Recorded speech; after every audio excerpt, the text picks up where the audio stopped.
कहानी के पहले पाठ में हमने देखा था कि यून को शहर के सबसे बड़े और खतरनाक गुंडे सोंजेक्यू के साथ पेरेंट्स मीटिंग करनी पड़ती है। स्कूल मैनेजमेंट दोनों को एक ही कमरे में भेज देता है। शुरुआत में कमरे का माहौल बेहद भारी और डरावना होता है। यून चुपचाप फाइल पकड़े बैठी होती है और मन ही मन घबराई हुई होती है। वहीं दूसरी तरफ सोंजेक्यू बिल्कुल शांत आराम से कुर्सी पर बैठा रहता है। तभी अचानक सोंजेक्यू कोई हल्की फुल्की हंसाने वाली बात कह देता है। पहले तो यून को यकीन ही नहीं होता कि शहर का सबसे खतरनाक गुंडा मजाक कर सकता है, लेकिन कुछ ही पल में यून के चेहरे पर हल्की सी मुस्कान आ जाती है। धीरे धीरे दोनों हंसने लगते हैं और कमरे का माहौल हल्का हो जाता है। यून के मन में सवाल उठने लगते हैं, क्या यही है वो इंसान जिससे पूरा शहर डरता है? अब कहानी पहुंचती है सेजीन की तरफ। सेजीन रोज की तरह स्कूल जाने के लिए निकली होती है। रास्ते में अचानक उसकी नजर हंगुल पर पड़ती है। सेजीन उसे रोक लेती है और झिझकते हुए उससे माफी मांगने लगती है। वो कहती है कि उससे बहुत बड़ी गलती हो गई थी। इस पर हंगुल गंभीर आवाज में कहता है, माफी मांगने से क्या फायदा? तुम्हें मेरे माता पिता के बारे में गलत नहीं बोलना चाहिए था। सेजीन की आंखें झुक जाती हैं।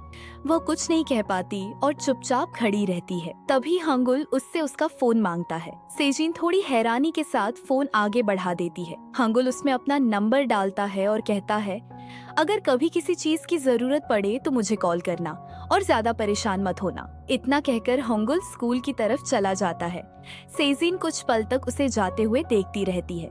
फिर वह अपना फोन निकालती है और उसका नंबर सेव करने लगती है। पहले वो उसका नाम हंगुल लिखती है, लेकिन फिर रुक जाती है। थोड़ा सोचने के बाद वो मुस्कुराती है और उसका नाम बदलकर शैतान सेव कर देती है। अब कहानी पहुंचती है स्कूल के अंदर। क्लास चल रही होती है।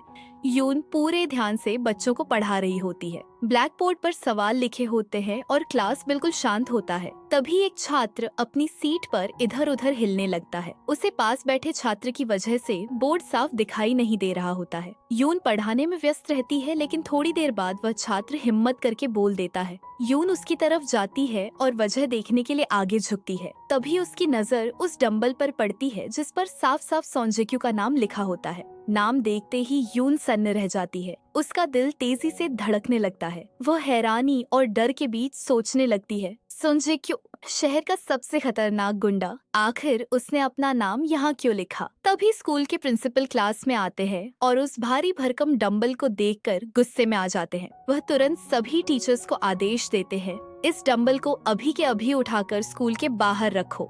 सारे टीचर डंबल को उठाने के लिए आगे बढ़ते हैं, लेकिन जैसे ही उसे उठाने की कोशिश करते हैं, सबको एहसास होता है कि वह डंबल बेहद भारी है। कोई उसे जमीन से थोड़ा सा भी हिला नहीं पाता। एक टीचर हांफते हुए कहती है, सर इसे स्कूल में ही रहने देते हैं ना, इससे क्या परेशानी है? लेकिन प्रिंसिपल गुस्से में जवाब देता है, नहीं, ये उस गुंडे का दिया हुआ गिफ्ट है। मुझे ये स्कूल में कहीं भी दिखाई नहीं देना चाहिए। इतना कहकर प्रिंसिपल हंसते हुए टीचर्स पर हुक्म चलाने लगता है। सारे टीचर बड़ी मुश्किल और मेहनत से उस डंबल को घसीटते हुए स्कूल के बाहर ले जाने लगते हैं। तभी अचानक बाहर एक महंगी काली कार आकर रुकती है। कार का दरवाजा खुलता है और सोंजेक्यू बाहर निकलता है। जैसे ही प्रिंसिपल उसकी तरफ देखता है, तुरंत बोल पड़ता है, ये तुम्हारा गिफ्ट है, इसे वापस लेकर जाओ। सोंजेक्यू एक पल के लिए सोचता है। तभी यून आगे बढ़कर थोड़े संकोच के साथ कहती है, प्लीज इसे यहाँ से ले जाओ ना, अपनी गाड़ी में डाल लो। सोंजेक्यू बिना कुछ कहे डंबल के पास जाता है। सब टीचर हैरानी से उसकी तरफ देखने लगते हैं। अगले ही पल वह डंबल को अकेले बड़ी आसानी से उठाकर सीधे अपनी गाड़ी में रख देता है। सारे टीचर दंग रह जाते हैं। ये अकेले इतना भारी डंबल कैसे उठा रहा है? डंबल रखने के बाद सोंजेक्यू यून की तरफ देखकर कहता है, मैं ये गिफ्ट वापस नहीं ले जा सकता। इससे बेहतर है कि ये तुम्हारे घर ही पहुंचा दिया जाए। गाड़ी में बैठो, मैं तुम्हें घर छोड़ देता हूँ। यून थोड़ी घबराहट और उलझन के साथ गाड़ी में बैठ जाती है। गाड़ी धीरे धीरे आगे बढ़ती है। यून खिड़की से बाहर देखती हुई अनजाने में सोंजेक्यू के शरीर की तरफ देखने लगती है। उसकी मजबूत मसलदार बॉडी साफ दिखाई दे रही होती है। तभी सोंजेक्यू अचानक कहता है, ऐसे क्यों देख रही हो मुझे? यून तुरंत नजरें हटा लेती है और चुपचाप बैठ जाती है। उसके दिल की धड़कन तेज हो जाती है। मन ही मन वह सोचने लगती है, ये आदमी मैंने इसे कहीं तो देखा है, क्या मैं कभी किडनैप हुई थी या फिर अपने शहर में? लेकिन उसे याद नहीं आता कि उसने उसे कहाँ देखा था। कुछ देर बाद गाड़ी एक समुंदर के किनारे बने घर के सामने रुकती है। घर की लोकेशन बेहद खूबसूरत होती है। सोनजेक्यू डंबल को उठाकर घर के अंदर ले जाता है और उसे एक कोने में रख देता है। वह डंबल को इस तरह रखता है कि उस पर लिखा उसका नाम सामने की ओर दिखाई दे रहा होता है। यून तुरंत बोलती है, ऐसा मत करो, तुम्हारा नाम साफ दिख रहा है। लेकिन सोनजेक्यू उसकी बात पर ध्यान नहीं देता। वह बाहर की तरफ देखते हुए कहता है, मौसम कितना अच्छा है, इतना शानदार वेदर, और ये बीच, तुम्हारा घर तो बहुत ही बढ़िया लोकेशन पर है। वह समुंदर की तरफ देखने लगता है। उसी पल योन की नजर फिर से सोनजेक्यू के ऊपर पड़ती है। वह अनजाने में उसकी बॉडी को घूरने लगती है। उसके दिमाग में फिर वही सवाल घूमने लगता है, यार मैंने इसे कहीं तो देखा है, लेकिन कहाँ? और यहीं पर कहानी और भी गहरे रहस्य की ओर बढ़ जाती है। सोनजेक्यू यून की तरफ देखकर धीरे से कहता है, यार आज मेरा मन बहुत खराब है। इतने दुख में तुमने मुझे अपने घर बुलाया है। कम से कम एक कप कॉफी तो बना देती। यून थोड़ी देर चुप रहती है, फिर धीरे से कहती है, घर में कॉफी नहीं है, सब खत्म हो गई है। ये सुनते ही सोनजेक्यू का चेहरा बदल जाता है। उसकी आंखों में हल्की सी नाराजगी आ जाती है। वह कुछ सेकंड तक यून को देखता रहता है, फिर कहता है, ठीक है, अगर ऐसा है तो कोई बात नहीं, मैं निकलता हूँ। वह बिना पीछे देखे वहां से बाहर चला जाता है। योन वहीं बैठी रह जाती है। उसकी नजर सामने रखे उस भारी डंबल पर टिक जाती है। वह उसे घूरती रहती है, मानो उस डंबल के अंदर कोई जवाब छुपा हो। उसके दिमाग में सोनजेक्यू की बातें घूमने लगती हैं। उसका अजीब व्यवहार, उसकी ताकत, उसकी आंखें, सब कुछ उसे परेशान करने लगता है। तभी अचानक यून का फोन बजता है। वह फोन उठाती है। उधर से प्रिंसिपल की आवाज आती है, तुम्हें स्कूल के लिए एक साइंस प्रोजेक्ट करना है। यून घबराकर कहती है, सर मुझसे नहीं हो पाएगा इतनी बड़ी जिम्मेदारी। लेकिन प्रिंसिपल कुछ सुनने को तैयार नहीं होते। वह बिना जवाब दिए कॉल काट देते हैं। यून फोन को देखती रहती है। उसकी आंखें भर आती हैं। वह चुपचाप बैठी रहती है। कुछ देर बाद गेट के बाहर आहट होती है। यून चौंक कर उठती है। वह बाहर झांकती है। सामने सोनजेक्यू खड़ा होता है। उसके हाथ में कॉफी होती है। यून हैरान रह जाती है। वह कुछ बोल नहीं पाती। साइंस प्रोजेक्ट का बोझ, प्रिंसिपल की बात और सोनजेक्यू का अचानक वापस आना, सब मिलकर उसे तोड़ देते हैं। उसकी आंखों से आंसू बहने लगते हैं। सोनजेक्यू उसे रोते देखता है। वह थोड़ा नरम आवाज में कहता है, अरे तुम रो क्यों रही हो? रोते समय मीठा खाना चाहिए, मन हल्का हो जाता है। वह जेब से कैंडी निकालता है और यून की तरफ बढ़ा देता है। यून कांपते हाथों से कैंडी लेती है और कॉफी भी पकड़ लेती है। वह बिना कुछ कहे अंदर चली जाती है। सोनजेक्यू कुछ सेकंड वहीं खड़ा रहता है, फिर चुपचाप वहां से निकल जाता है। लेकिन वह सीधे पुलिस स्टेशन जाता है। पुलिस स्टेशन के अंदर माहौल भारी होता है। उस पर एक लड़की ने केस कर रखा होता है। पुलिस वाले उससे सवाल करते हैं। वह शांति से जवाब देता है। थोड़ी देर बाद वह पुलिस वाले को भी कैंडी देता है और कहता है, मीठा खाइए, गुस्सा मत करिए। धीरे धीरे माहौल हल्का हो जाता है। दोनों कैंडी खाते हुए बात करने लगते हैं। उधर यून पूरी रात साइंस प्रोजेक्ट के बारे में सोचती रहती है। उसे समझ नहीं आता वह बच्चों को कहाँ ले जाएगी, क्या दिखाएगी, कैसे संभालेगी। अगली सुबह वह भारी मन से स्कूल के लिए निकलती है।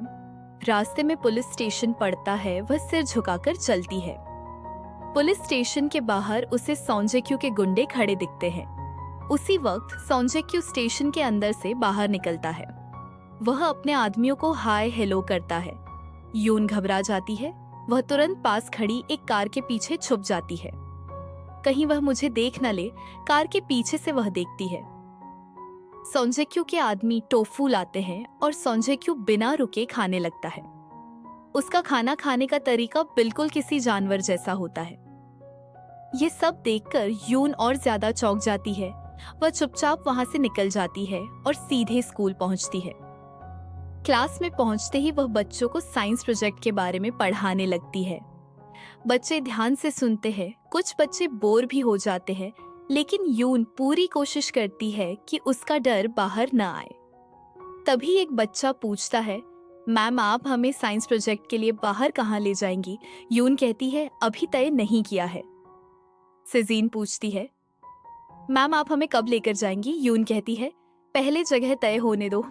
हंगुल कहता है, मेरे अंकल का सोलर लाइट का बिजनेस है, हम वहां जा सकते हैं। ये सुनते ही यून का चेहरा सख्त हो जाता है। वह तुरंत मना कर देती है, नहीं वहां नहीं जाएंगे। पूरी क्लास सोच में पड़ जाती है।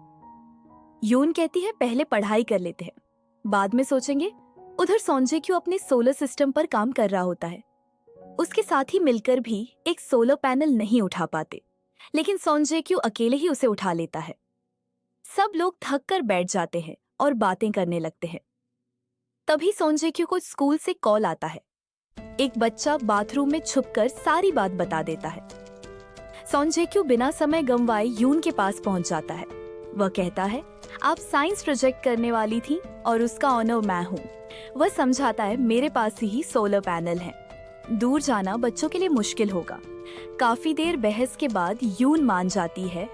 उधर सेजीन के माता पिता उसे ताने मारने लगते हैं, तुम क्लास में हमेशा सेकंड ही क्यों आती हो, फर्स्ट आने का टाइम क्यों नहीं निकालती?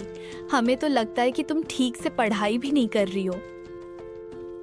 उनके शब्द उसके दिल को चीर देते हैं। हर सवाल उसके आत्मविश्वास को धीरे धीरे तोड़ता चला जाता है।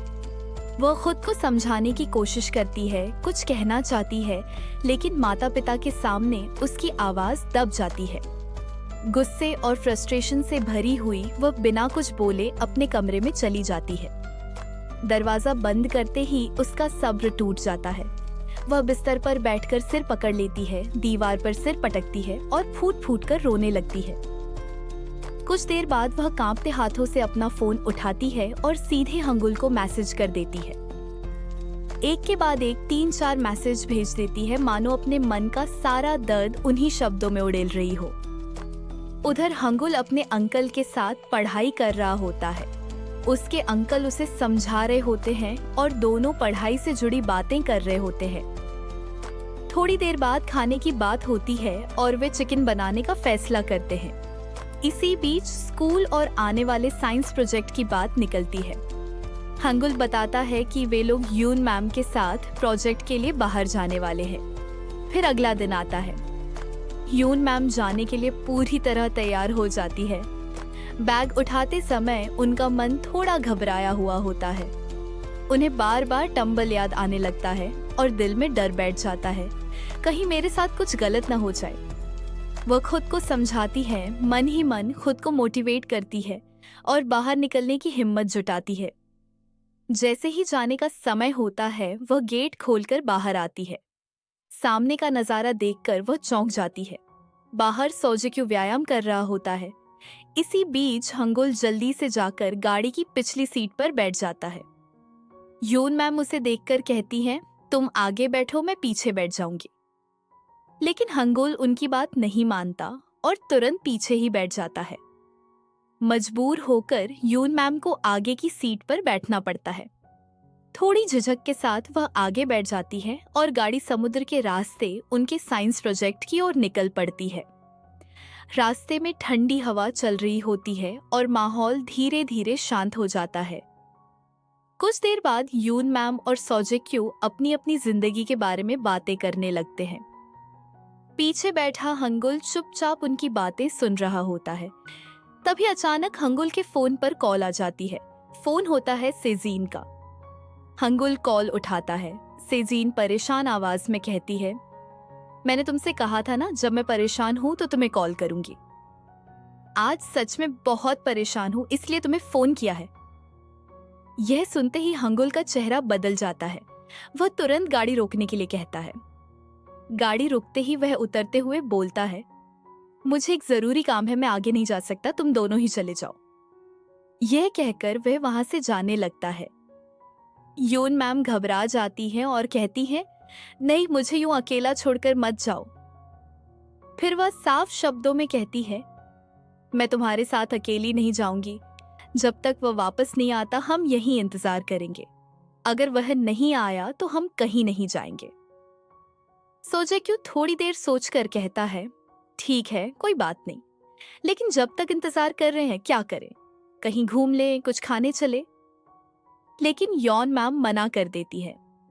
उधर हंगुल सीधे बस स्टॉप की तरफ चला जाता है क्योंकि सेजिन स्कूल छोड़कर जाने वाली होती है। उसके मन में अजीब अजीब ख्याल चल रहे होते हैं। सेजिन उससे कहती है, तुम हमेशा फर्स्ट आते हो, मुझे कभी फर्स्ट आने देते ही नहीं हो। हंगुल सोचने लगता है कि शायद स्कूल बदल लेना ही सही रहेगा ताकि सेजिन को फर्स्ट आने का मौका मिल सके। इसी दौरान दोनों के बीच बातचीत चलती रहती है। तभी सेजिन किसी लड़के को मैसेज करने लगती है। हंगुल पूछता है, तुम किसे मैसेज कर रही हो? सेजिन जवाब देती है, मैं उसे मैसेज कर रही हूँ जिसे मेरे सेकंड आने से कोई दिक्कत नहीं है। उसके ये शब्द हंगुल के दिल में गहरी चोट कर जाते हैं। अब यून वहां से बस के अंदर जाने लगती है। बस आगे बढ़ती है और पीछे खड़ा हंगुल बस को जाते हुए देखता रह जाता है। उसका दिल भारी हो जाता है और चेहरा उदास हो जाता है। वो मन ही मन सोचता है कि काश आज कुछ अलग होता। उधर दूसरी तरफ यून और सोंजेक्यू खाना खाने के लिए एक रेस्टोरेंट में पहुंच जाते हैं। रेस्टोरेंट में घुसते ही यून दीवारों पर नजर डालती है और अचानक रुक जाती है। वह हैरानी से पूछती है, अरे इस रेस्टोरेंट में तुम्हारे नाम की सिग्नेचर कैसे है? सोंजेक्यू हंसते हुए आराम से बोलता है, अरे यार एक दिन ऐसे ही आया था, नाम लिख दिया, क्या हुआ? क्या मैं यहाँ का डॉन लग रहा हूँ? यून मुस्कुरा देती है। दोनों बैठकर यह तय करने लगते हैं कि कौन जलाते हैं कि क्या खाया जाए। तभी अचानक वहाँ गुड्डी वेटर आ जाती है जो पूरे इलाके में अपनी खतरनाक सख्ती के लिए मशहूर होती है। उसे देखते ही आसपास के लोग भी सीधे हो जाते हैं। सोंजेक्यू धीरे से बोलता है, दीदी एक हाफ प्लेट ले आना। लेकिन गुड्डी गुस्से में आंखें दिखाते हुए कहती है, यहाँ हाफ प्लेट नहीं मिलती, फुल प्लेट आएगी और खानी भी पड़ेगी। सोंजेक्यू डर के मारे तुरंत चुप हो जाता है। कुछ देर बाद ऑर्डर आता है, एक बड़ी थाली और पूरा बड़ा चिकन। यून हंसते हुए खाने लगती है। दोनों बातें करने लगते हैं। सोंजेक्यू ऐसे चिकन खा रहा होता है मानो कोई जानवर शिकार कर रहा हो। पूरा पीस उठाकर मुंह में डाल देता है और चबा चबा कर खाने लगता है। यून उसे चुपचाप देखती रहती है। फिर अचानक पूछती है, वैसे उस दिन तुम पुलिस स्टेशन में क्या कर रहे थे? सोंजेक्यू खाते खाते जवाब देता है, अरे यार फायर ब्रिगेड की गाड़ी के लिए रास्ता बना रहा था, एक कार बीच में थी, उसे साइड करने लगा तो उसकी मालकिन मुझ पर भड़क गई। उसी चक्कर में मुझ पर छेड़छाड़ का केस डाल दिया। फिर वह बताता है कि कैसे उसने फायर ब्रिगेड को रास्ता दिया और सबने उसे सलाम किया। यह सुनकर यून काफी प्रभावित हो जाती है। फिर यौन पूछती है, तो फिर तुमने प्रिंसिपल का हाथ क्यों काट दिया था? सोंजेक्यू आराम से बोलता है, वह स्कूल में बैठकर जुआ खेल रहा था, मैंने पकड़ लिया। रेड मारी गुस्से में टेबल पलट दी, बस उसी में उसका हाथ कट गया। इतनी देर में यून अचानक उसके चेहरे को ध्यान से देखती है और चौंक जाती है।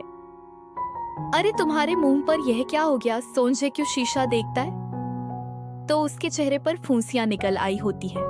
असल में उससे चिकन से एलर्जी होती है, लेकिन यून के साथ खाने के चक्कर में वह खा गया।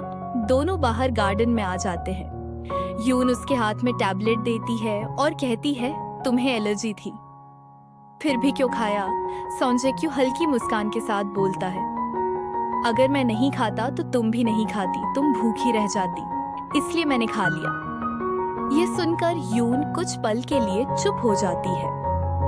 फिर अचानक उसके चेहरे की तरफ देखकर जोर जोर से हंसने लगती है। और दोस्तों, इस पार्ट की कहानी यहीं खत्म होती है। मिलते हैं अगले पार्ट में।